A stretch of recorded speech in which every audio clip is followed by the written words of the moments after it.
नमस्कार मेरे प्यारे मित्रों, मैं अभिषेक मिश्रा आप सभी का अपने YouTube चैनल पे स्वागत करता हूँ। डियर लर्नर्स, आज हमारा वेक्टर का सेकेंड क्लास होगा।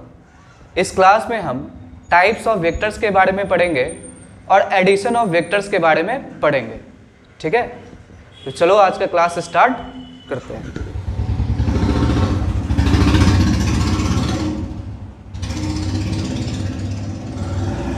टाइप्स ऑफ वेक्टर्स, जो आज का हमारा टॉपिक है क्या है? टाइप्स ऑफ वेक्टर्स है। पहले इनको देखते हैं।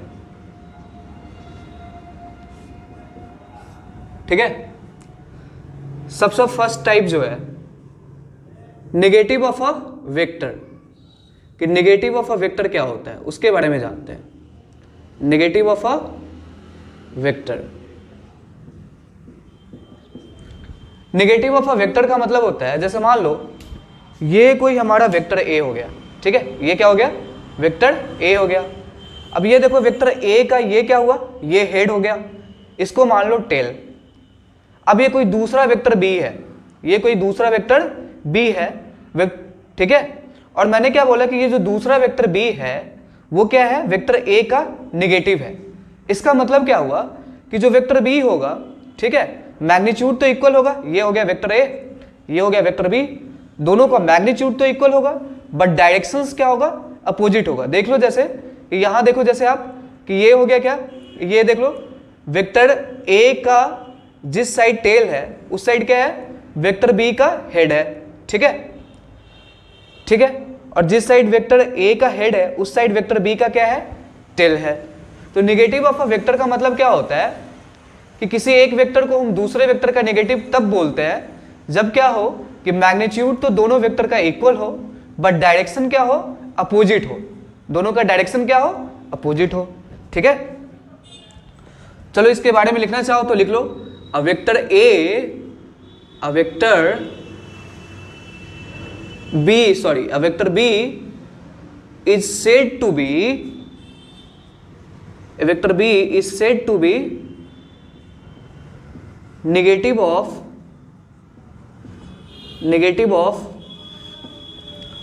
vector a. A vector b is said to be negative of vector a if magnitude of vector a is equal to magnitude of vector b, but the direction of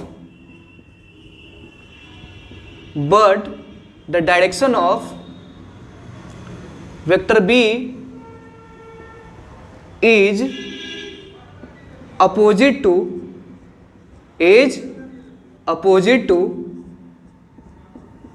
that of vector a।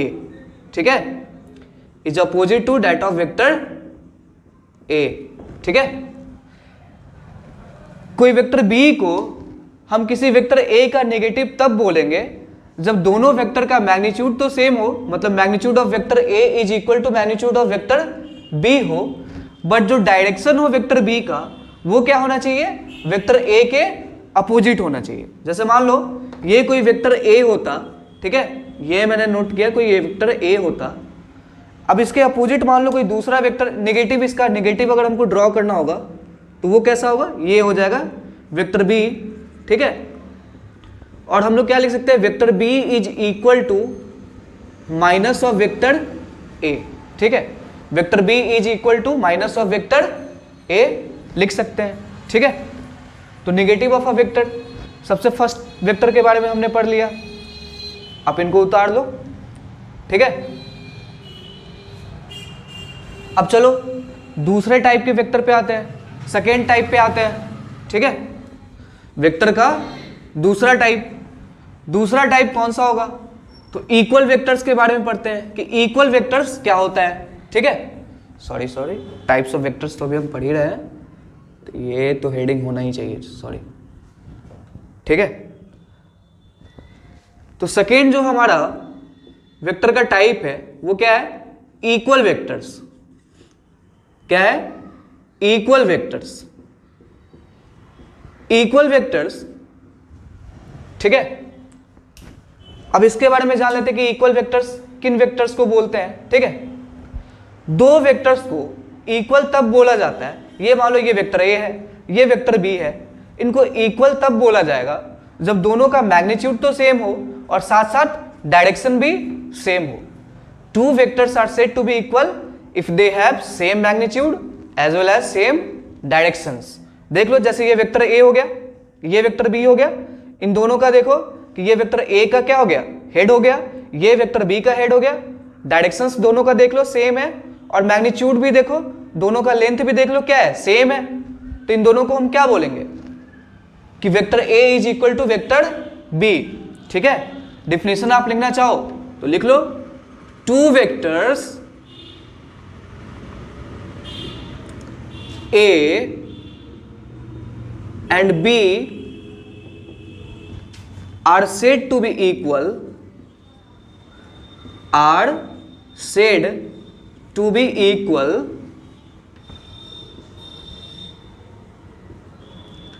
if they have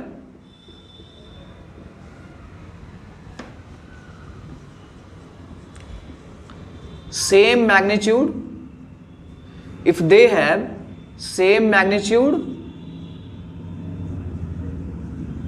as well as same direction. Same magnitude तो होना चाहिए और साथ साथ direction भी क्या होना चाहिए, डायरेक्शन भी सेम होना चाहिए। ठीक है, तभी दो वेक्टर्स इक्वल होंगे। ठीक है, मतलब मान लो कोई दो वेक्टर होता है, ठीक है, फर्स्ट कंडीशन क्या है कि मैग्नीट्यूड ऑफ, ये मान लो कोई वेक्टर ए और बी को मैंने बोला कि दोनों क्या है, इक्वल वेक्टर्स है। तो सबसे फर्स्ट कंडीशन तो क्या हो गया कि magnitude of vector A should equal to magnitude of vector B. दूसरा कंडीशन क्या है कि direction of vector A, direction of vector A should be in the direction of vector B, in the direction of vector B.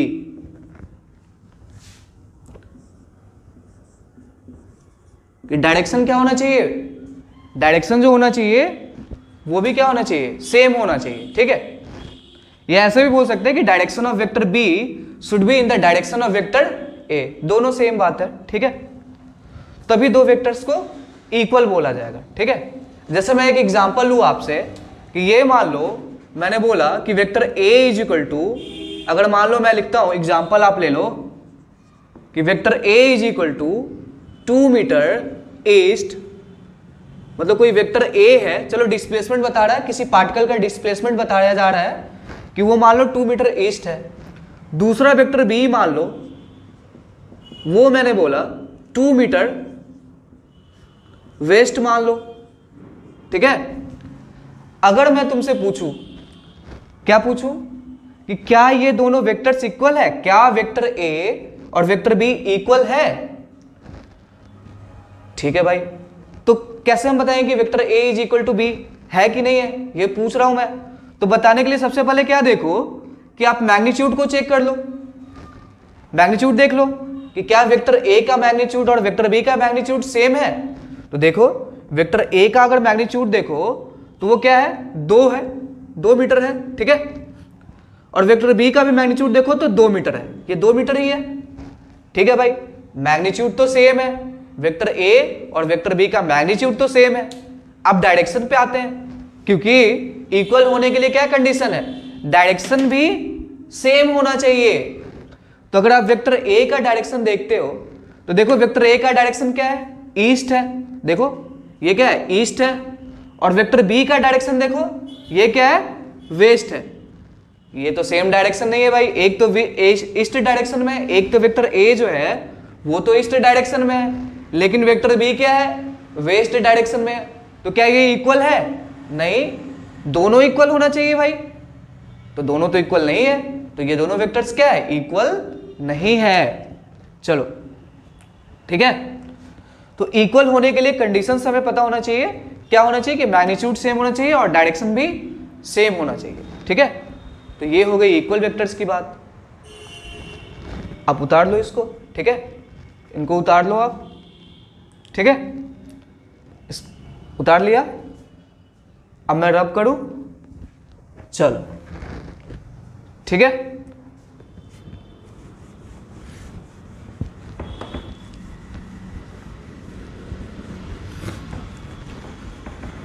Sorry, फिर से मैंने types of vector को मिटा दिया। ये बार बार मिट क्यों जा रहा है भाई? अरे ये क्यों चला जा रहा है?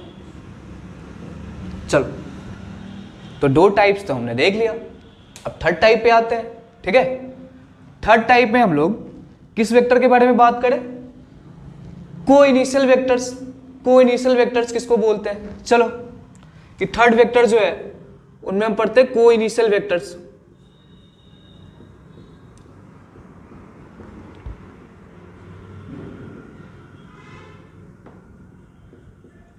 अब को इनिशियल वेक्टर्स क्या होता है भाई? ठीक है, तो देखो को इनिशियल वेक्टर्स का मतलब होता है कि दो वेक्टर्स है, उनको को इनिशियल कब बोला जाएगा? जैसे मान लो ये वेक्टर ए है, ये वेक्टर बी है, इनको को इनिशियल कब बोला जाएगा? जब दोनों का स्टार्टिंग पॉइंट क्या हो? सेम हो। कि two vectors start from the same point, ठीक है। यहां देखो दोनों एक ही पॉइंट से स्टार्ट हो रहा है, तो ये क्या हो गया? को इनिशियल वेक्टर्स हो गया, ठीक है। आप लिखना चाहो तो लिख लो कि two vectors A and B are said to be co-initial vectors, are said to be co-initial vectors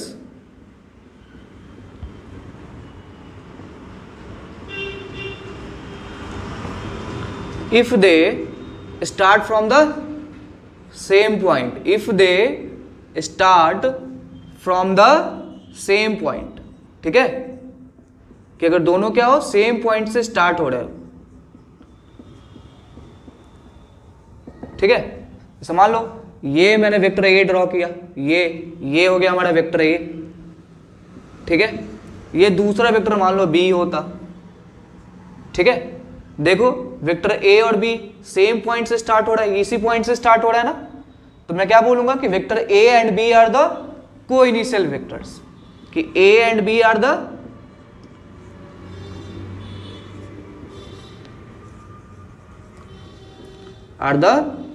को इनिशियल वेक्टर्स।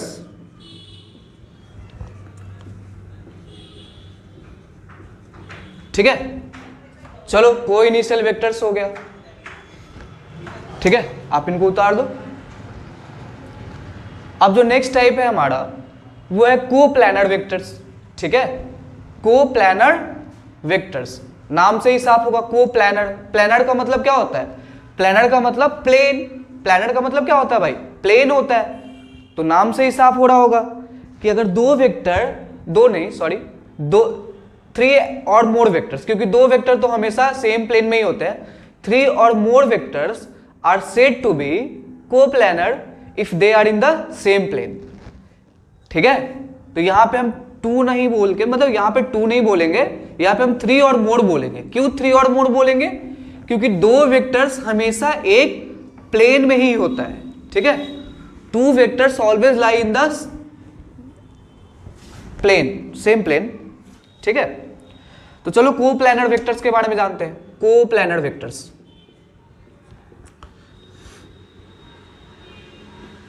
को प्लानर वेक्टर्स, ठीक है। तो लिख लो इसके बारे में थ्री और मोर वेक्टर्स, थ्री और मोर वेक्टर्स, क्योंकि टू वेक्टर्स तो हमेशा प्लानर होंगे। तो हम यहां पे तीन या तीन से अधिक के बारे में बात कर रहे हैं। थ्री और more vectors are said to B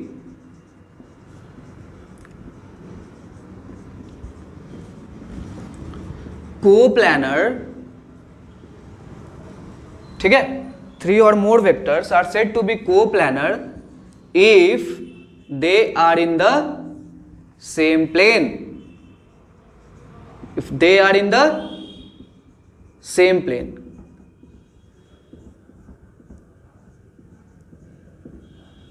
ठीक है। तीन या तीन से अधिक वेक्टर को हम कोप्लैनर बोलेंगे। कब? जब तीनों क्या हो, सेम प्लेन में। जैसे मान लो ये वेक्टर ए होता, ये हमारा वेक्टर ए होता, ये मान लो दूसरा वेक्टर बी होता, ठीक है, ये मान लो तीसरा वेक्टर सी होता, ठीक है। अब तीनों मान लो कि वेक्टर ए बी सी तीनों सेम प्लेन में, ये वेक्टर ए हो गया, ये वेक्टर बी हो गया, ये वेक्टर सी हो गया, तीनों सेम प्लेन में, तो हम क्या बोलेंगे कि तीनों वेक्टर्स क्या है, कोप्लैनर वेक्टर्स है। कि vector A B and C are coplanar vectors, same plane में है भाई, तो उनको क्या बोल सकते हैं, कोप्लैनर वेक्टर्स बोल सकते हैं ना, ठीक है। कोप्लैनर वेक्टर्स आप नोट कर लो, कोप्लैनर क्या होता है, समझ में आ गया। चलो अब नेक्स्ट टाइप पे आते हैं। जो हमारा नेक्स्ट वेक्टर है वो है को इनिशियल वेक्टर। अरे नाम से ही, सॉरी, को इनिशियल तो हमने बता ही दिया है, को लीनियर वेक्टर्स, को इनिशियल तो हम पहले ही डिस्कस कर चुके हैं। तो अब जो हमारा नेक्स्ट वेक्टर है वो है को लीनियर वेक्टर्स, को लीनियर वेक्टर्स। चलो को लीनियर वेक्टर्स के बारे में जानते हैं कि को लीनियर वेक्टर्स किस तरह के वेक्टर्स को बोलते हैं, ठीक है। को लीनियर वेक्टर्स, ठीक है, क्या है को लीनियर वेक्टर्स, क्या है उसके बारे में हम जानते हैं भाई, ठीक है। तो देखो को लीनियर वेक्टर्स किस तरह के वेक्टर्स को बोला जाता है, आप समझो इससे कि ये मान लो वेक्टर ए है, ये दूसरा मान लो ये दूसरा वेक्टर बी हो गया, ठीक है। अगर दोनों मान लो सेम लाइन में, जैसे ऐसे है, ये देखो, ये देखो, दोनों सेम लाइन में ना, तो इन दोनों को क्या बोला जाएगा, कोलिनियर वेक्टर्स। ये वेक्टर ए हो गया, ये वेक्टर बी हो गया, दोनों सेम लाइन में, तो ये क्या हो गया, कोलिनियर वेक्टर्स हो गए। चलो इसके बारे में लिखना चाहो तो लिख लो, two vectors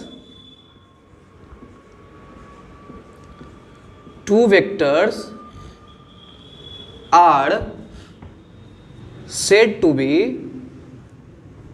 two vectors are said to be collinear vectors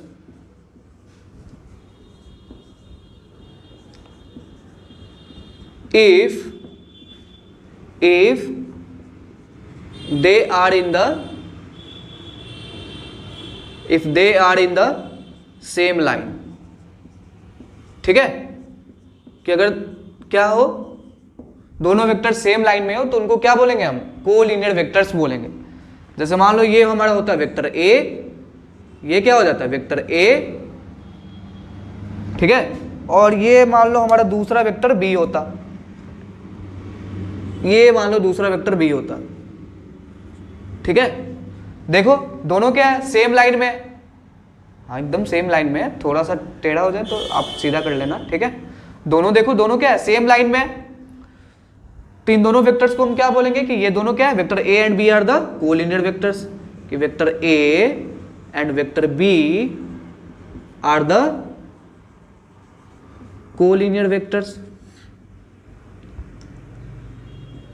क्योंकि दोनों सेम लाइन में थे, ठीक है, कोलिनियर वेक्टर्स, ठीक है।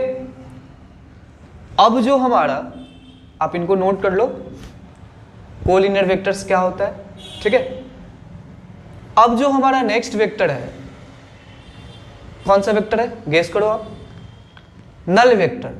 कि अब हम जानेंगे नल वेक्टर क्या होता है, ठीक है। नल वेक्टर भी बोला जाता है, जीरो वेक्टर भी बोल दिया जाता है, ठीक है। तो हम नल वेक्टर के बारे में जानेंगे, ठीक है। आपने नोट कर लिया है, चलो नल वेक्टर के बारे में जानते हैं।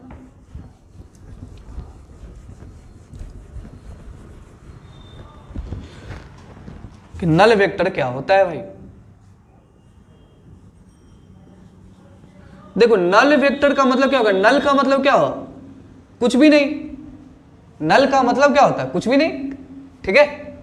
तो नल वेक्टर किस तरह के वेक्टर्स को बोलते हैं, कि वैसा वेक्टर जिसका मैग्नीट्यूड तो जीरो हो और जिसका डायरेक्शन भी डिफाइंड नहीं हो, ठीक है। वैसा वेक्टर जिसका मैग्नीट्यूड तो जीरो हो और डायरेक्शन भी डिफाइंड ना हो, ठीक है। ये क्या बात हुई सर, वेक्टर है डायरेक्शन डिफाइंड नहीं है, ऐसा कौन सा वेक्टर हो सकता है? ठीक है, बताता हूं अभी, पहले आप डेफिनेशन लिख लो कि a vector is said to be a vector is said to be null vector, sorry ये u है, null vector if their magnitude is 0, if their magnitude is 0 and direction is also not defined, and direction is also not defined.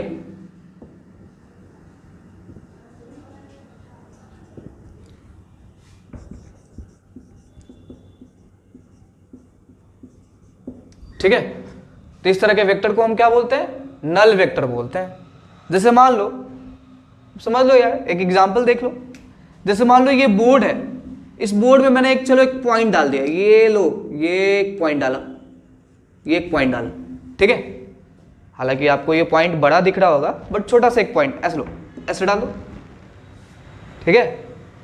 अब अगर मैं इस point के बारे में पूछूं कि इसका मैग्नीट्यूड क्या है, तो 0। पॉइंट का मैग्नीट्यूड क्या होगा भाई? 0, ठीक है। डायरेक्शन पूछूं कि इसका डायरेक्शन क्या है, तो आप इसके डायरेक्शन के बारे में भी नहीं बता सकते हो। कोई बोल देगा ये डायरेक्शन है, कोई बोल देगा ये डायरेक्शन है, कोई बोल देगा ये डायरेक्शन है, ठीक है। तो इसका डायरेक्शन भी डिफाइंड नहीं है। तो ये क्या हो गया? नल वेक्टर का एग्जांपल हो गया कि अगर आप किसी प्लेन में एक पॉइंट को डाल दो तो वो किसको रिप्रेजेंट करेगा? एक नल वेक्टर को रिप्रेजेंट करेगा, ठीक है। तो नल वेक्टर समझ में आ गया। अब आते हैं हमारा जो नेक्स्ट वेक्टर है उस पे आते हैं। नेक्स्ट वेक्टर पे आने से पहले मैंने डस्टर कहाँ रखा है? यहाँ, ठीक है। अब जो हमारा नेक्स्ट वेक्टर होगा, आप गेस करो कौन सा होगा। जो हमारा नेक्स्ट वेक्टर होगा वो होगा यूनिट वेक्टर। और यूनिट वेक्टर नाम ही क्या है? यूनिट है। तो कुछ चीज तो आप नाम से ही जज कर लो कि यूनिट है, इसका मतलब क्या होने वाला है कि मैग्नीट्यूड जिसका 1 हो जाए, वैसा वेक्टर जिसका मैग्नीट्यूड क्या हो? 1 हो, यूनिट हो, ठीक है। तो उस तरह के वेक्टर्स को हम क्या बोलते हैं? यूनिट वेक्टर्स बोलते हैं, ठीक है। तो चलो यूनिट वेक्टर पे आते हैं।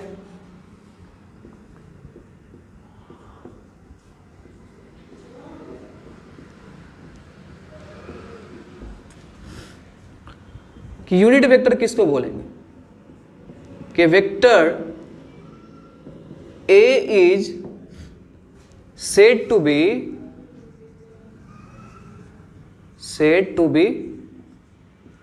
unit vector if their magnitude is unity या 1 बोल दो। if their a vector A is said to be unit vector if their magnitude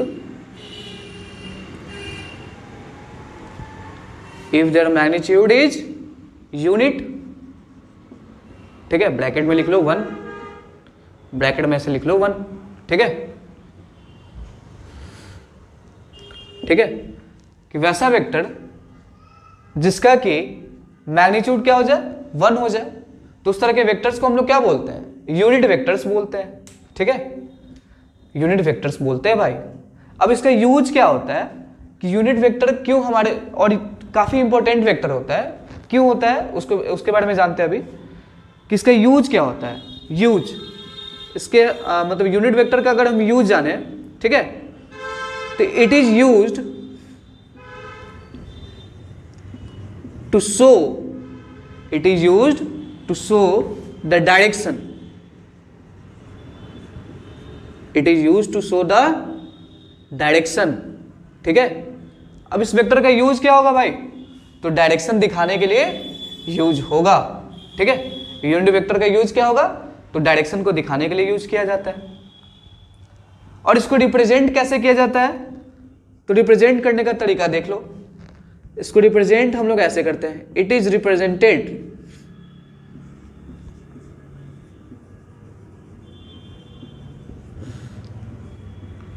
जैसे मान लो कोई एक वेक्टर ए होता, अगर मान लो वो यूनिट वेक्टर होता तो उसको रिप्रेजेंट हम कैसे करते हैं, तो ऐसे करते हैं, वेक्टर ए लिखते हैं, उसके ऊपर ये कैप डाल दो।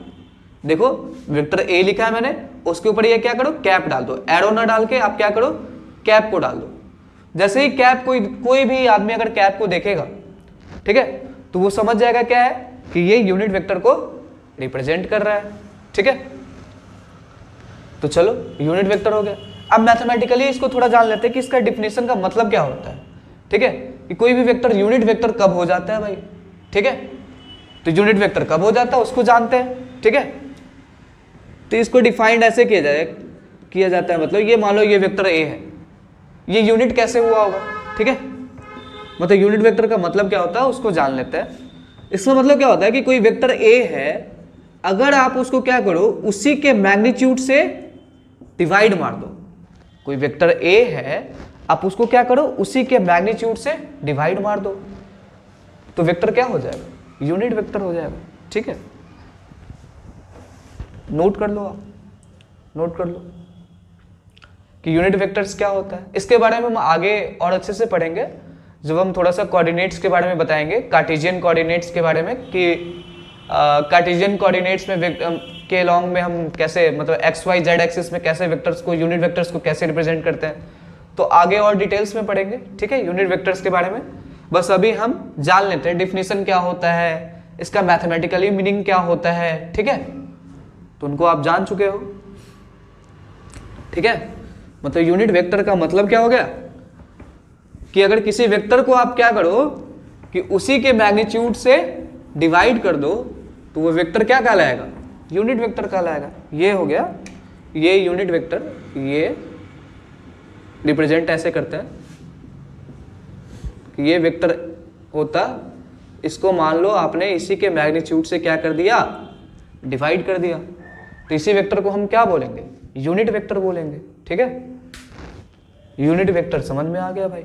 ठीक है, और भी डिफरेंट टाइप्स ऑफ वेक्टर्स के बारे में हम आगे भी पढ़ेंगे, कुछ वेक्टर्स के बारे में, जैसे पोजीशन वेक्टर के बारे में पढ़ेंगे, डिस्प्लेसमेंट वेक्टर्स के बारे में पढ़ेंगे। ठीक है, तो वो आगे जाके पढ़ेंगे जब थोड़ा सा कार्टेशियन कोऑर्डिनेट्स के बारे में हम पढ़ ले उसके बाद। ठीक है, अभी फिलहाल हम जो हमारा नेक्स्ट टॉपिक है उस पर मूव करते हैं। ठीक है, टाइप्स ऑफ वेक्टर्स में अभी यहीं पे रहने देते हैं, और आगे भी टाइप्स ऑफ वेक्टर्स में डिफरेंट टाइप्स ऑफ वेक्टर्स के बारे में पढ़ेंगे। ठीक है,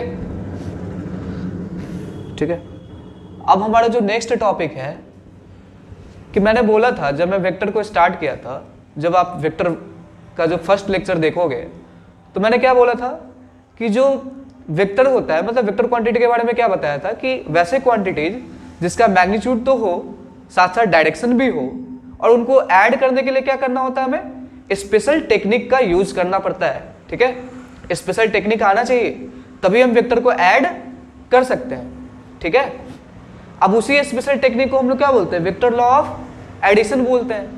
तो उन्हीं को हम सीखेंगे कि कैसे वेक्टर्स, अगर दो वेक्टर्स है तो उनको ऐड कैसे किया जाए। ठीक है, उनको ऐड करने का क्या तरीका होता है, तो उन्हीं के बारे में हम जानेंगे। तो चलो एडिशन ऑफ वेक्टर्स के बारे में पढ़ते हैं। एडिशन ऑफ वेक्टर्स, कि अगर दो वेक्टर है तो उनको ऐड कैसे किया जाता है। ठीक है, एडिशन ऑफ वेक्टर्स, कि वेक्टर्स को ऐड कैसे किया जाता है, उनको पढ़ते हैं। ठीक है, देखो वेक्टर को जो ऐड करने का तरीका होता है वो दो तरीका होता है। ठीक है, वेक्टर को ऐड करने का कितना तरीका होता है, दो तरीका होता है। एक तो एनालिटिकल होता है और एक क्या होता है, ग्राफिकल होता है। ठीक है, एक ग्राफिकल होता है, दूसरा एनालिटिकल होता है।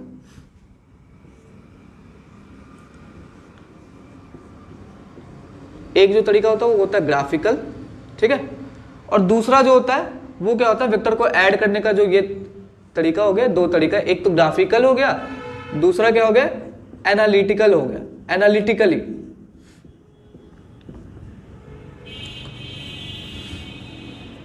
एनालिटिकली ऐड करते हैं, ऐसे लिख लो। ठीक है, ग्राफिकली लिख लो इसमें।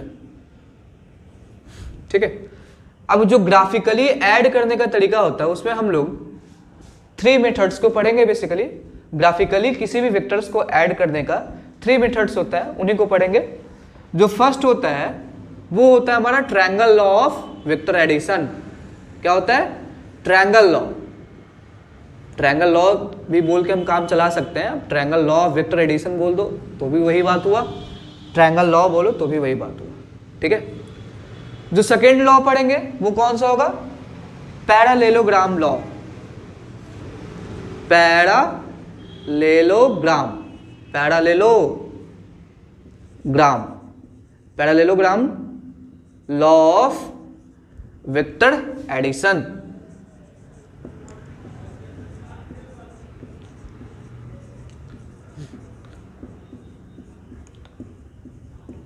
ठीक है। और जो थर्ड वन होगा वो होगा polygon law. Polygon law, polygon law of vector addition. ठीक है। तो 1 बाय 1 हम क्या करेंगे? सबसे पहले तो हम ग्राफिकली वेक्टर्स को ऐड करने का तरीका पढ़ेंगे, जिसमें जो हमारा फर्स्ट होगा ट्रायंगल लॉ के बारे में पढ़ेंगे, फिर सेकेंड हम पैरेललोग्राम लॉ के बारे में पढ़ेंगे, और जो थर्ड वन होगा वो होगा हमारा polygon law of vector addition. ठीक है। 1 बाय 1 इनको पढ़ेंगे और ग्राफिकली पढ़ने के बाद फिर हम वेक्टर्स को ऐड करने का तरीका एनालिटिकली पढ़ेंगे। ठीक है। वेक्टर्स को एनालिटिकली कैसे ऐड किया जाता है उनको पढ़ेंगे। ठीक है। चलो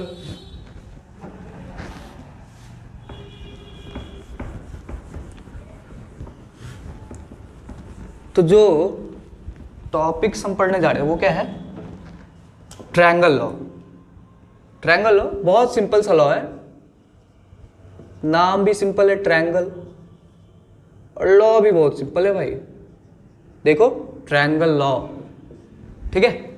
अब triangle law of vector addition क्या कहता है? ठीक है, आप उसको देख लो। देखो जैसे ये मैंने बोला कि ये वेक्टर ए है। ठीक है। ये क्या है? वेक्टर ए है। दूसरा वेक्टर बी मान लो, ये होता हमारा वेक्टर बी होता, या फिर इसी को मान लो कि ये हमारा वेक्टर, चलो इसको ऐसे ले लो थोड़ा और अच्छा लगेगा, कि ये मान लो हमारा वेक्टर ए होता। ठीक है। और ये मान लो कोई दूसरा वेक्टर बी होता। ठीक है। ये कोई दूसरा वेक्टर बी होता। अब इनको ऐड करना है, ऐड करना है भाई। ठीक है। तो ऐड करेंगे। और कौन से मेथड से ऐड करना है? तो triangle law of vector addition से ऐड करना है। अब triangle law of vector addition कैसे लगाते हैं? तो चलो देखो, देखो ये हमारा वेक्टर ए हो गया। ये वेक्टर ए ऐसा ही नहीं, थोड़ा तिरछा है, इसको थोड़ा सा तिरछा बनाना पड़ेगा। ये हमारा वेक्टर ए हो गया। और वेक्टर्स के बारे में हमने पढ़ा है कि वेक्टर्स को हम क्या कर सकते हैं? उनको पैरेलली शिफ्ट कर सकते हैं। तो इसको क्या करो कि ये जो दूसरा वेक्टर बी है, इसके टेल को क्या करो? वेक्टर ए के हेड से ज्वाइन कर दो। वेक्टर बी के टेल को वेक्टर ए के हेड से ज्वाइन कर दो। लो ज्वाइन कर दिया। सॉरी थोड़ा ज़्यादा ये हो गया, ऐसे ऐसे ऐसे चला जाए। ये मान लो मेरा वेक्टर बी हो गया। ठीक है। ये क्या हो गया? वेक्टर बी हो गया। ठीक है। अब जो इनका रिजल्टेंट होगा, ठीक है, जो रिजल्टेंट वेक्टर होगा वो कैसा होगा उसके बारे में हम, रिजल्टेंट वेक्टर कहने का मतलब क्या हो गया कि इन वेक्टर ए और वेक्टर बी को ऐड करने के बाद जो रिजल्टेंट वेक्टर होगा वो कैसा होगा? तो जो रिजल्टेंट वेक्टर होगा वो क्या होगा कि वेक्टर ए के टेल को, टेल से एक लाइन आप ड्रॉ करो और वेक्टर बी के हेड को ज्वाइन कर दो ऐसे। ये ले जाओ, ये जो ले जाओ ले जाओ ले जाओ ले जाओ, हाँ ये ज्वाइन कर दिया मैंने। क्या किया मैंने? वेक्टर ए के टेल से वेक्टर बी के हेड को ज्वाइन किया एक लाइन के थ्रू, और यही क्या हो जाएगा? हमारा रिजल्टेंट वेक्टर हो जाएगा। मतलब vector A plus vector B हो जाएगा। ठीक है। बहुत सिंपल है कि ट्रायंगल लॉ क्या बोलता है कि दो वेक्टर्स है, ठीक है, इनको ऐड करना हो तो क्या करो कि जैसे दो वेक्टर ए और बी ले लिया, तो वेक्टर ए के हेड से वेक्टर बी के टेल को ज्वाइन कर दो, ठीक है। और उसके बाद क्या करो, उसके बाद क्या करो कि वेक्टर ए के टेल से एक लाइन ड्रॉ करो और वेक्टर बी के हेड को ज्वाइन करा दो, ठीक है। तो ये जो लाइन होगा यही बेसिकली रिजल्टेंट वेक्टर को डिनोट कर रहा होगा, मतलब वेक्टर ए प्लस बी को डिनोट कर रहा होगा, ठीक है। तो यही हमारा क्या हो गया, ट्रायंगल ऑफ वेक्टर एडिशन हो गया। अगर लिखना चाहो तो आप लिख सकते हो, अपने लैंग्वेज में लिख लेना। क्या लिखोगे, ऐसा लिख लेना कि if there are two vectors A and B, ठीक है, then join the tail of vector B to the head of vector B, ठीक है, then the resultant of vector a plus b will be the line which is joining the tail of vector a to the head of vector b, ठीक है। ऐसे लिखने के लिए लिख सकते हैं वर्ड में, लेकिन उतना लिखने की जरूरत नहीं है, ठीक है, समझ में आना चाहिए। तो समझ में आ चुका है कि वेक्टर ए, ये ट्रायंगल लॉ क्या बोलता है। चाहो तो आप इसको डिफाइन करके लिख लो, क्या करो, ऐसे लिख लो,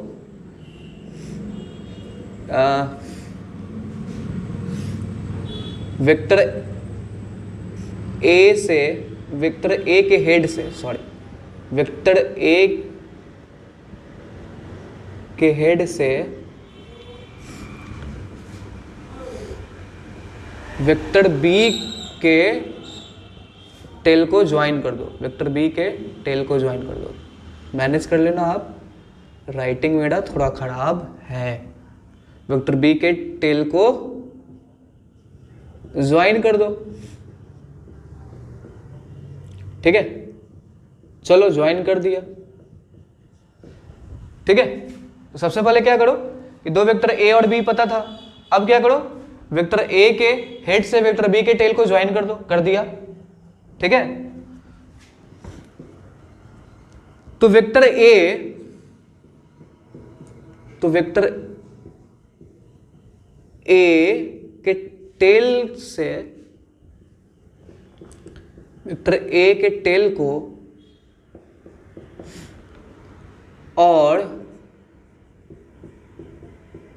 वेक्टर बी के हेड को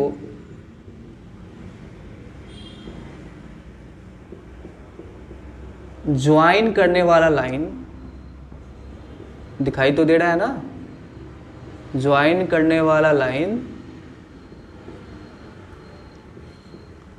रिजल्टेंट वेक्टर होगा, ठीक है।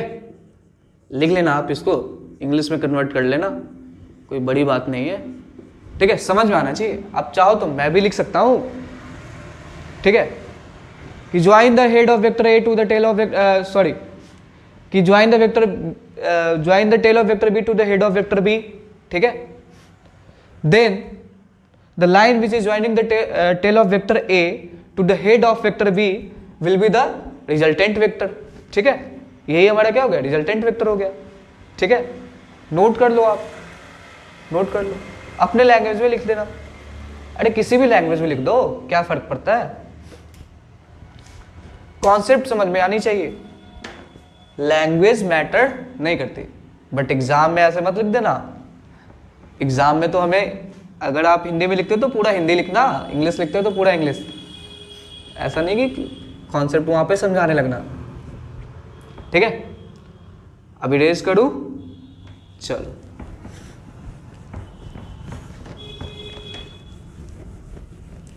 चलो इरेज कर देता हूं। तो ट्रायंगल लॉ तो हमने पढ़ लिया, अब इस पे एक क्वेश्चन कर ले क्या, चलो क्वेश्चन एक लिख लो, अगर आप जल्दी जल्दी क्वेश्चन लिख लो, क्वेश्चन लिख लो, अ गर्ल वॉक, अच्छा, a girl walk 4 metre in the east direction, 4 metre in the east direction,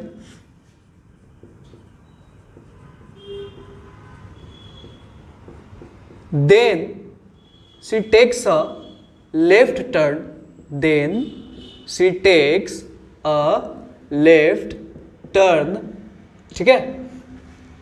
and moves 3 metre, and moves 3 metre, ठीक है। तो आपसे पूछा फाइंड द रिजल्टेंट या फिर find the net displacement, find the net displacement of the girl पूछ देता, find the net displacement of the girl. Displacement क्या होता है? एक वेक्टर क्वांटिटी होता है। तो आपसे पूछा, क्वेश्चन क्या बोला कि एक गर्ल है जो कि 4 मीटर ईस्ट डायरेक्शन में जाती है, उसके बाद क्या करती है वो? एक लेफ्ट टर्न लेती है, ठीक है, एंड मूव्स 3 मीटर, ठीक है। तो हमसे क्या पूछ रहा है? Find the net displacement of the girl. आप स्क्रीन को पॉज करके क्वेश्चन को सॉल्व करें, ठीक है।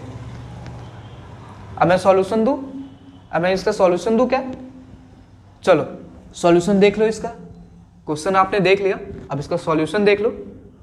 आपको खुद से ट्राई करना चाहिए पहले, फिर आप सॉल्यूशन को देखें, ठीक है।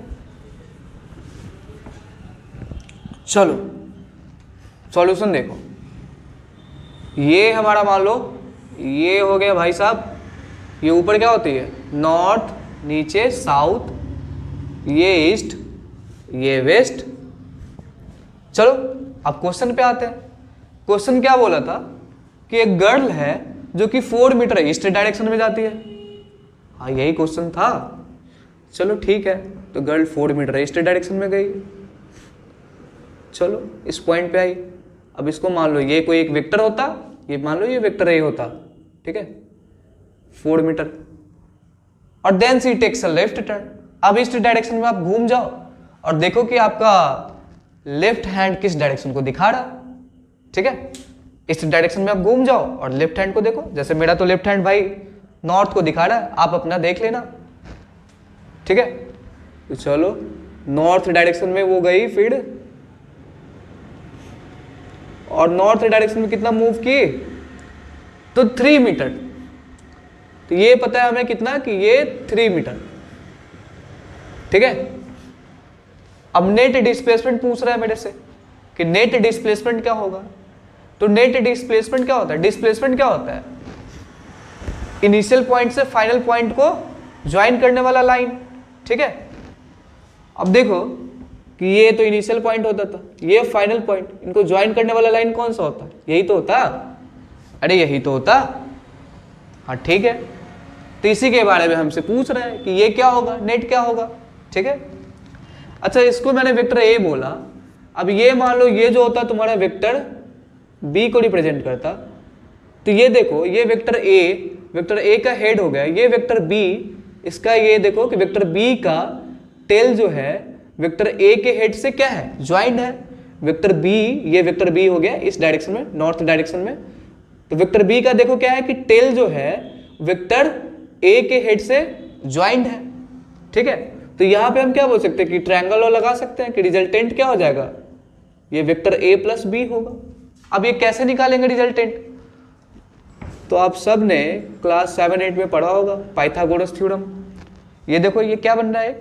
राइट ट्रायंगल बन रहा है, तो पाइथागोरस थ्योरम निकाल दो, लगा दो, सॉरी पाइथागोरस थ्योरम लगा दो। अब इसका मैग्नीट्यूड देख लो। तो पाइथागोरस थ्योरम अगर हम लगाते हैं तो जो वेक्टर रिजल्टेंट वेक्टर का अगर हम मैग्नीट्यूड निकालते हैं तो वो तो कितना हो जाता है? √3 का स्क्वायर प्लस 4 का स्क्वायर, जो कि आता है कितना? 25 आता, ठीक है। और 5, और ये डिस्प्लेसमेंट को बता रहा है तो 5 मीटर भी हम लिख सकते हैं, ठीक है, ठीक है। तो ये होगी रिजल्टेंट का मैग्नीट्यूड, कि जो डिस्प्लेसमेंट होता है उसका मैग्नीट्यूड तो कितना आता है? 5 मीटर। अब देखो डिस्प्लेसमेंट क्या होता है? Vector quantity. तो डिस्प्लेसमेंट अगर वेक्टर क्वांटिटी होता है तो हमें तो डायरेक्शन भी बताना पड़ेगा ना कि डायरेक्शन क्या है। अभी तो मैंने सिर्फ क्या बताया? ये मैग्नीट्यूड बताया, तो डायरेक्शन भी बताना पड़ेगा। अब डायरेक्शन कैसे बताएंगे उसको देख लो। तो ये देखो, ये मान लो कि ये जो होता है एंगल अल्फा होता, ये वाला एंगल क्या होता? अल्फा होता। तो अगर ये एंगल अल्फा होता तो हम लोग tan alpha is equal to tan theta equal to क्या होता है? परपेंडिकुलर बाई बेस होता है। तो ये परपेंडिकुलर, ये बेस, क्या लिखते हैं 3/4, तो tan अल्फा का वैल्यू क्या आ गया 3/4। अब 3/4 किसका वैल्यू होता है tan में, चलो पता करो किसका होता है, किसका होता है, किसका होता है 53 डिग्री का। आई होप 53 का ही होता है, ठीक है। इसका मतलब tan alpha is equal to कितना आ गया, इसके जगह पे हम चाहे तो tan 53 डाल सकते हैं, क्योंकि tan 53 का वैल्यू 3/5 होता है। नहीं tan 53 नहीं, सॉरी tan नहीं, tan 53 नहीं, tan 37 का होता है, मैं भी भूल गया था। tan कितना का होता है, tan 37 का होता है, ठीक है। tan 37 का वैल्यू कितना होता है 3/4 होता है। अब यहां से आप चाहो तो क्या लिख सकते हो, alpha is equal to 37 degree, ठीक है। अब ये 37 डिग्री तो आ गया भाई, ठीक है। अब तो अल्फा, चलो एंगल हमें पता चल गया कि ये 37 डिग्री है, और 37 डिग्री किसके साथ बना रहा है, तो ईस्ट डायरेक्शन के साथ बना रहा है। यहां देखो ये जो अल्फा है, अगर मैं बोलूं तो ईस्ट और नॉर्थ के बीच में है, और 37 डिग्री किसके साथ बना रहा है, तो ईस्ट के साथ। तो हम लोग इस ये जो डिस्प्लेसमेंट आया है r, इसको ऐसे लिख सकते हैं कि मैग्नीट्यूड तो 5 मीटर हो गया, और डायरेक्शन क्या लिख सकते हैं 37 degree north of east, 37 degree north of east. और north of east, east last में क्यों, क्योंकि जिसके साथ एंगल बनाता है उसको लास्ट में लिखते हैं, ये हमने कल पढ़ा था, ठीक है। तो देखो 37 डिग्री नॉर्थ ऑफ ईस्ट आ गया, यही क्या हो गया, सॉल्यूशन हो गया। बहुत आसान था, ठीक है, यही आंसर हो गया। आपका भी यही आया था, चलो बहुत बढ़िया। अब इसको रब करूं, मैच कर लो आप अपना आंसर, इसको रब कर दूं क्या, चलो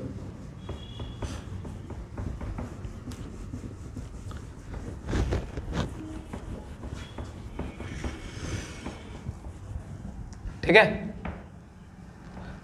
तो इसी टाइप के क्वेश्चंस ट्रायंगल लॉ पे बनते हैं, और भी डिफरेंट टाइप्स के क्वेश्चंस बनते हैं ट्रायंगल लॉ से, और हम आगे डिस्कस करेंगे। जैसे वेक्टर्स का क्वेश्चन जब और भी डिस्कस करेंगे आगे जब क्वेश्चंस का डिस्कशन होगा तो, ठीक है। अब चलो जो नेक्स्ट लॉ है उस पे आते हैं, parallelogram law of vector addition. कौन सा, पैरेललोग्राम लॉ, कौन सा है, पैरेललोग्राम लॉ, ठीक है।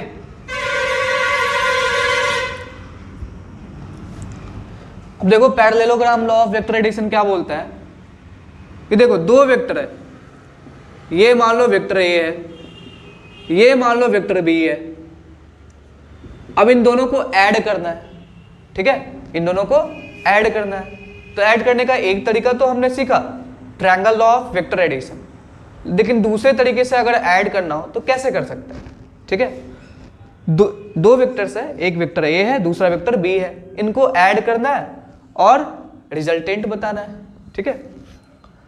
तो क्या कर दो, सबसे पहले क्या करो, सबसे पहले कि वेक्टर ए के टेल से वेक्टर बी के टेल को ज्वाइन कर दो ऐसे, क्योंकि वेक्टर को हम पैरेलली शिफ्ट कर सकते हैं ना, तो ऐसे शिफ्ट कर दिए, यहाँ पे ऐसे ऐसे ऐसे ऐसे शिफ्ट किए, और वेक्टर ए के टेल से वेक्टर बी के टेल को ज्वाइन कर दिए, यहाँ देखो ज्वाइन कर दिए ऐसे यहाँ पे। चलो ज्वाइन तो कर चुके हैं। अब जो हमारा नेक्स्ट काम क्या होगा कि अब क्या करो कि एक पैरेललोग्राम बना लो ऐसे ऐसे, मतलब जो वेक्टर, ये वेक्टर ए का जो लेंथ हो उसके पैरेलल लाइन खींच लो, वेक्टर बी के जो भी लेंथ हो वेक्टर बी का उसके पैरेलल लाइन खींच लो और ऐसे ज्वाइन कर दो, ठीक है। ज्वाइन कर दिया, पैरेललोग्राम देखो कंप्लीट हो गया। ये ऐसे, ये देखो एक पैरेललोग्राम बन रहा है ना, ठीक है। अब पैरेललोग्राम बन चुका है। अब जो होगा कि जो रिजल्टेंट वेक्टर होगा वो क्या होगा कि जो डायगोनल होगा, कॉमन टेल से जो डायगोनल होगा, ये जो डायगोनल है, ये देखो कि इन दोनों के कॉमन टेल से ये जो डायगोनल है, यही क्या हो जाएगा हमारा रिजल्टेंट वेक्टर हो जाएगा, कि ये जो कॉमन टेल से जो मैंने डायगोनल ड्रॉ किया है अपोजिट वर्टिसेस को ज्वाइन करके, ठीक है, तो वो क्या हो गया मेरा रिजल्टेंट हो गया। यही क्या हो गया parallelogram law of vector addition हो गया। ठीक है, मतलब parallelogram law of vector addition क्या कहता है कि टेल से टेल को ज्वाइन करो, टेल से टेल को ज्वाइन करो, ठीक है, और नेक्स्ट स्टेप में क्या कर दो आप, टेल से टेल को ज्वाइन करो, ये तो हो चुका है। नेक्स्ट स्टेप में क्या कर दो, जो नेक्स्ट होगा कि common diagonal, sorry common diagonal नहीं, the diagonal from the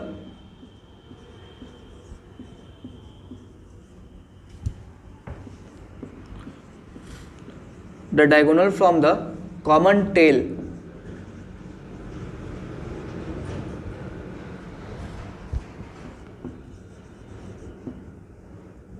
of vector A and vector B will be the resultant vector, will be the resultant vector, will be the resultant vector। ठीक है, सबसे पहले क्या करो, tell से tell को join कर दो। चलो वेक्टर ए देख लो, ये वेक्टर ए, ये वेक्टर बी, इन दोनों के टेल से टेल को ज्वाइन कर दिए। चलो ये वेक्टर ए, ये वेक्टर बी, टेल से टेल को ज्वाइन कर दिए। अब क्या कर लो, पैरेललोग्राम बना लो। पैरेललोग्राम देखो यहां मैंने बनाया है।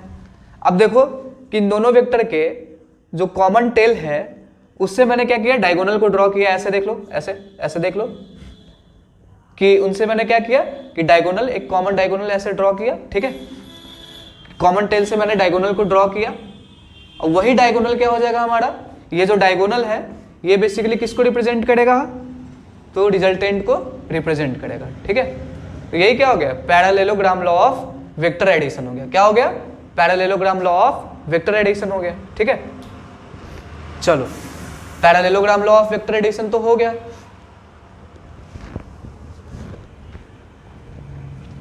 आप इसको नोट कर ले। अब जो हमारा नेक्स्ट टॉपिक होगा उस पे, सॉरी नेक्स्ट टॉपिक नहीं, अब जो हमारा ग्राफिकली एक लास्ट मेथड बच चुका है। ग्राफिकली में 2 मेथड तो हमने पढ़ लिया है, parallelogram law of vector addition, triangle law of vector addition. ठीक है, अब चलो parallelogram law of vector addition से जो मैंने पीछे जो क्वेश्चन कराया था उसको आप करके देखो, एक बार ट्राई करो।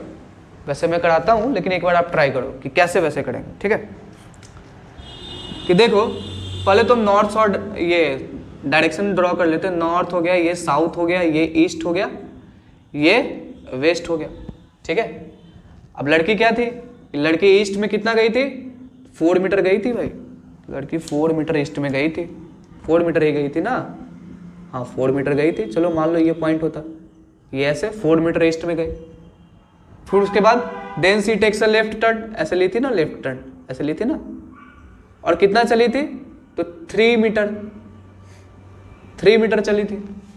ठीक है, नॉर्थ डायरेक्शन में कितना चली थी, 3 मीटर। तो जो रिजल्टेंट होता था ये ऐसे मैंने ट्रायंगल लॉ से सॉल्व किया था। अब इसी क्वेश्चन को अगर मान लो parallelogram law of vector addition से सॉल्व करते तो कैसे करते हैं, तो वेक्टर के बारे में आप जानते हो कि वेक्टर को हम पैरेलली ट्रांसलेट कर सकते हैं।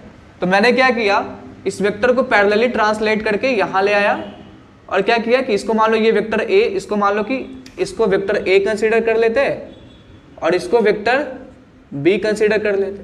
ठीक है, ये ऐसे कि इस वेक्टर को मैंने क्या किया, पैरेलली ऐसे ये कर दिया, यहाँ से ये मिटा दो। ठीक है, कि मैंने क्या किया था कि यहाँ जो वेक्टर था उसको मैंने पैरेलली ऐसे शिफ्ट कर लिया। अब क्या करो, एक पैरेललोग्राम बना दो। ये देखो पैरेललोग्राम कंप्लीट हो गया कि नहीं हो गया। ठीक है, तो पैरेललोग्राम बन चुका है। अब क्या करना होता है कि देखो वेक्टर ए और वेक्टर बी के कॉमन टेल से क्या करो, डायगोनल को ड्रॉ करो और यही जो डायगोनल होगा वो क्या हो जाएगा, रिजल्टेंट वेक्टर। तो ये फिर से अगर तुम निकालोगे तो ये लेंथ 4 है, ये 3 है, ये फिर से क्या आने वाला है 5 ही आने वाला है। ये अगर हम मैग्नीट्यूड की बात करें तो ये तो कितना आएगा, रिजल्टेंट का मैग्नीट्यूड तो 5 मीटर ही आने वाला है, मैग्नीट्यूड तो 5 मीटर ही आने वाला है। मैग्नीट्यूड को हम लोग बेसिकली 2 डंडे के अंदर में डालते हैं ऐसे, ठीक है। तो मैग्नीट्यूड तो 5 मीटर ही आने वाला है। अब डायरेक्शन क्या होगा, डायरेक्शन पता करते हैं। तो ये मान लो कि ये एंगल क्या होता है, ये अल्फा एंगल होता है, ये मान लो ये अल्फा एंगल।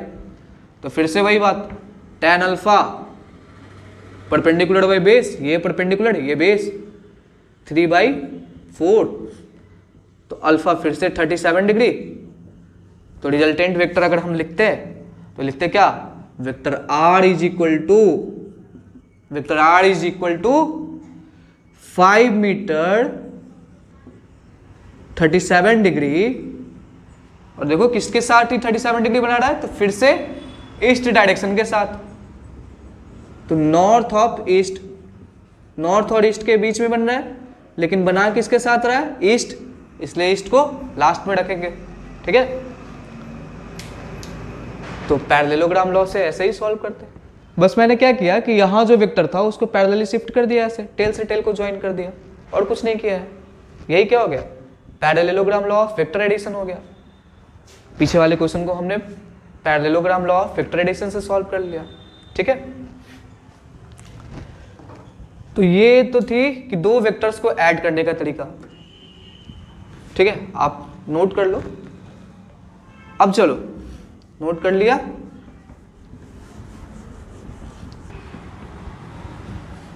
अब जो हमारा नेक्स्ट वेक्टर एडिशन का टाइप होगा वो होगा polygon law of vector addition. क्या होगा, polygon law of vector addition, या फिर पॉलीगॉन लॉ लिख लो, polygon law of vector addition. यार ठीक है। अब पॉलीगॉन लॉ क्या बोलता है बेसिकली, उसको थोड़ा जानते हैं, ठीक है। पॉलीगॉन लॉ क्या बोलता है कि जैसे मान लो जब 2 से ज्यादा वेक्टर हो तो उनको ऐड करने के लिए हम लोग ट्रायंगल लॉ से तो ऐड सॉल्व नहीं कर सकते ना, ट्रायंगल लॉ को तो यूज नहीं कर सकते ना, नहीं parallelogram law of vector addition को, क्योंकि triangle law of vector addition और parallelogram law of vector addition हम 2 वेक्टर्स को ऐड करने के लिए यूज किया करते थे। अब क्या हमारा 2 से ज्यादा वेक्टर्स है, जैसे मान लो ये हमारा वेक्टर ए होता, ठीक है, ये मान लो कोई वेक्टर बी होता ऐसे, ये मान लो कोई वेक्टर सी होता, और ये मान लो कोई वेक्टर डी होता। ये 4 वेक्टर्स है।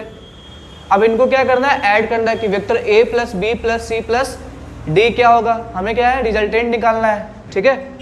तो देखो वेक्टर ए को एज इट इज रहने दिए, क्या करो, वेक्टर बी के टेल को वेक्टर ए के हेड से ज्वाइन कर दो, ज्वाइन कर दिया। वेक्टर बी के टेल को वेक्टर ए के हेड से ज्वाइन कर दो, कर दिया। उसके बाद क्या करो, वेक्टर सी के टेल को वेक्टर बी के हेड से ज्वाइन कर दो, ज्वाइन कर दिया। फिर जो हमारा नेक्स्ट स्टेप होगा वो क्या होगा, वेक्टर डी के टेल को वेक्टर सी के हेड से ज्वाइन कर दो, ठीक है, लो ज्वाइन कर दिए, ठीक है। वेक्टर डी के टेल को वेक्टर सी के हेड से ज्वाइन कर दो, ठीक है, ज्वाइन कर दिया। ये हो गया हमारा वेक्टर डी, क्योंकि वेक्टर को हम पैरेलली ट्रांसलेट कर सकते हैं ना, तो इनको पैरेलली ट्रांसलेट करके ऐसे अरेंज कर दिया गया है। अब देखो जो रिजल्टेंट वेक्टर होगा वो क्या होगा, वेक्टर ए के टेल को वेक्टर डी के हेड से ज्वाइन करने वाला जो लाइन होगा, वेक्टर ए के टेल से वेक्टर डी के हेड को जो ज्वाइन करने वाला लाइन होगा, यही हमारा क्या हो जाएगा, रिजल्टेंट वेक्टर। यही हमारा क्या हो जाएगा, रिजल्टेंट वेक्टर हो जाएगा। Vector A plus vector B plus vector C plus vector D, ठीक है, यही हमारा क्या हो जाएगा, रिजल्टेंट वेक्टर हो जाएगा, ठीक है। यही क्या हो गया हमारा polygon law of vector addition हो गया। देखो यहाँ पे मैंने क्या किया, बेसिकली एक पॉलीगॉन बना दिया, ठीक है। ये जो 4 वेक्टर्स था इनको यूज करके एक पॉलीगॉन को बना दिया और सॉल्व कर दिया, ठीक है। यही क्या हो गया, polygon law of vector addition हो गया, ठीक है। चलो ठीक है, मतलब अगर इसको आप लिखना चाहो तो ऐसा लिख सकते हो,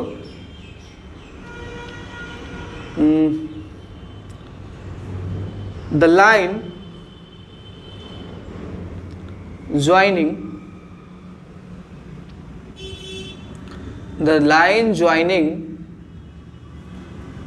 tail of vector A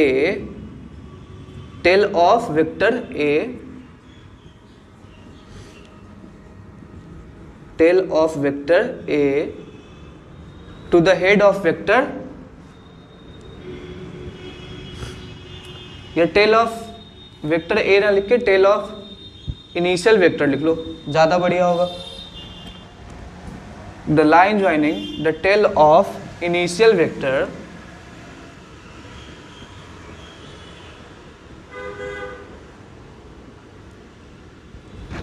to the head of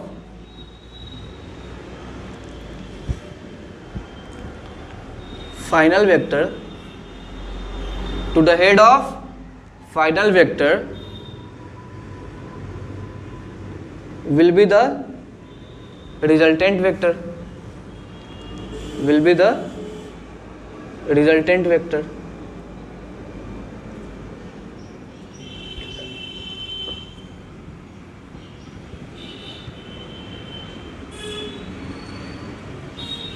ठीक है। The line joining the tail of initial vector to the head of final vector will be the resultant vector, ठीक है। यही क्या हो गया हमारा polygon law of vector addition हो गया, ठीक है। क्या करना है कि वेक्टर्स को ऐसे अरेंज करके पॉलीगॉन बना लेना है। सबसे पहले वेक्टर को अरेंज करके पॉलीगॉन बना लेना है, और फिर जो इनिशियल वेक्टर के टेल से जो फाइनल वेक्टर के हेड को ज्वाइन करने वाला लाइन होगा, यही क्या हो जाएगा हमारा रिजल्टेंट वेक्टर हो जाएगा, ठीक है। यही क्या हो जाएगा रिजल्टेंट वेक्टर हो जाएगा, ठीक है। ठीक है, आप इनको नोट कर लो। नोट कर लिया? अब चलो इस पे एक एग्जांपल देखते हैं, ठीक है। कुछ पॉइंट्स है जो polygon law of vector addition में याद रखने का चीज़ है, आप उसको देखो जो नेक्स्ट है हमारा, ठीक है।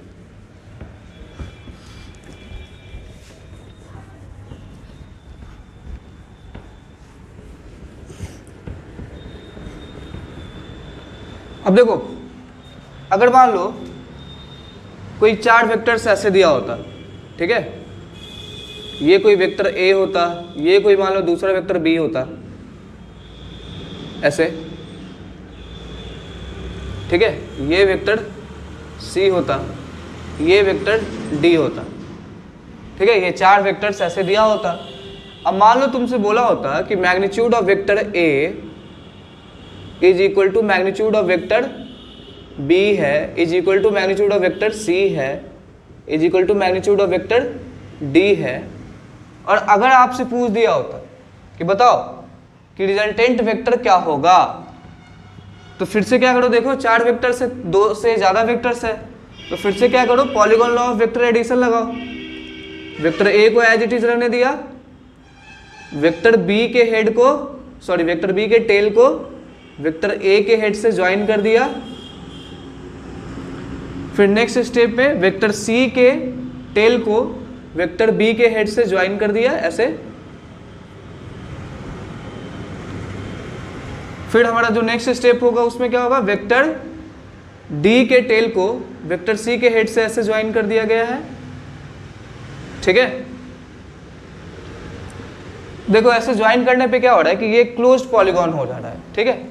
तो जब भी वेक्टर्स को ज्वाइन करने के बाद अगर क्लोज्ड पॉलीगॉन हो जाए ऐसा, तो रिजल्टेंट क्या हो जाएगा, रिजल्टेंट हमारा हो जाएगा 0, ठीक है। रिजल्टेंट क्या हो जाएगा, 0 हो जाएगा। अगर मैं पूछता कि इस वेक्टर का रिजल्टेंट क्या होगा, तो रिजल्टेंट होता 0। जब भी ऐसे अगर क्लोज्ड पॉलीगॉन बन जाए, ठीक है, तो रिजल्टेंट क्या होगा, हमेशा ही 0 होगा, ठीक है। For a closed polygon the resultant of vector will B 0। ठीक है, इस पॉइंट को याद रखना है एग्जाम्पल के तौर पे ही, लेकिन याद रखना है कि क्लोज्ड पॉलीगॉन के लिए क्या होगा, रिजल्टेंट 0 हो जाएगा। अच्छा, polygon law of vector addition है क्या बेसिकली? अगर इसको समझो थोड़ा ध्यान से तो क्या है कि triangle law of vector addition को ही मल्टीपल टाइम्स लगाया जा रहा है। अब कैसे लगाया जा रहा है तो देखो समझो थोड़ा। जैसे मान लो ये हमारा वेक्टर ए होता, ये हमारा वेक्टर बी होता, ये हमारा वेक्टर सी होता और ये वेक्टर हमारा डी होता मान लो। ठीक है, यही था। अब इसमें देख लो जैसे कि वेक्टर ए को एज इट इज रहने दिया मैंने, और क्या किया, वेक्टर बी के टेल को वेक्टर बी के टेल को वेक्टर ए के हेड से ज्वाइन कर दिया गया है। चलो अच्छा, वेक्टर बी के टेल को वेक्टर ए के हेड से ज्वाइन कर दिया गया है, तो देखो यहाँ पे हम क्या बोल सकते हैं कि ये जो हो जाएगा ये क्या हो जाएगा, रिजल्टेंट वेक्टर हो जाएगा, वेक्टर ए प्लस बी। ये जो लाइन होगा वेक्टर ए प्लस बी को डिनोट कर रहा होगा। ठीक है, अब क्या कर दो, वेक्टर ए प्लस बी के हेड से अगर वेक्टर सी के टेल को ज्वाइन करे, ऐसे वेक्टर सी के टेल को ज्वाइन कर दे। ठीक है, तो फिर से हम यहां पे क्या कर सकते हैं, ट्रायंगल लॉ लगा सकते हैं। ठीक है, तो फिर से जो रिजल्टेंट हो जाएगा वो क्या हो जाएगा, वेक्टर ए प्लस बी के टेल से जो वेक्टर सी के हेड को ज्वाइन करने वाला लाइन हो जाएगा, ये क्या हो जाएगा, रिजल्टेंट हो जाएगा।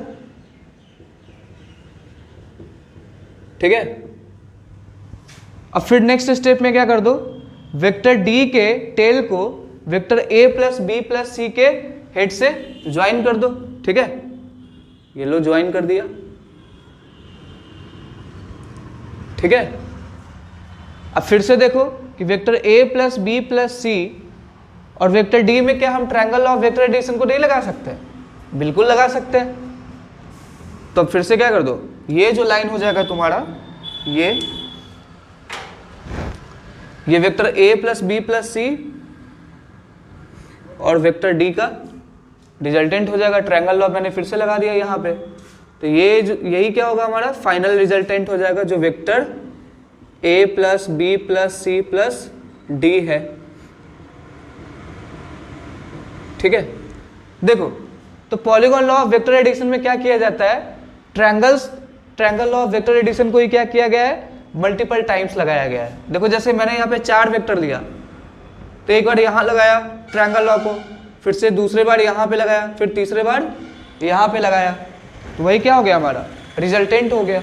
ठीक है, तो यही हो गया क्या तो polygon law of vector addition हमारा कंप्लीट हो गया। इसी के साथ साथ जो graphical method of vector addition है वो हमारा टॉपिक कंप्लीट हो चुका है। अब जो हम नेक्स्ट टॉपिक नेक्स्ट वीडियो में पढ़ेंगे वो होगा हमारा analytical method of vector addition. ठीक है, क्या होगा, analytical method of vector addition को नेक्स्ट क्लास में हम पढ़ेंगे। ठीक है, थैंक यू।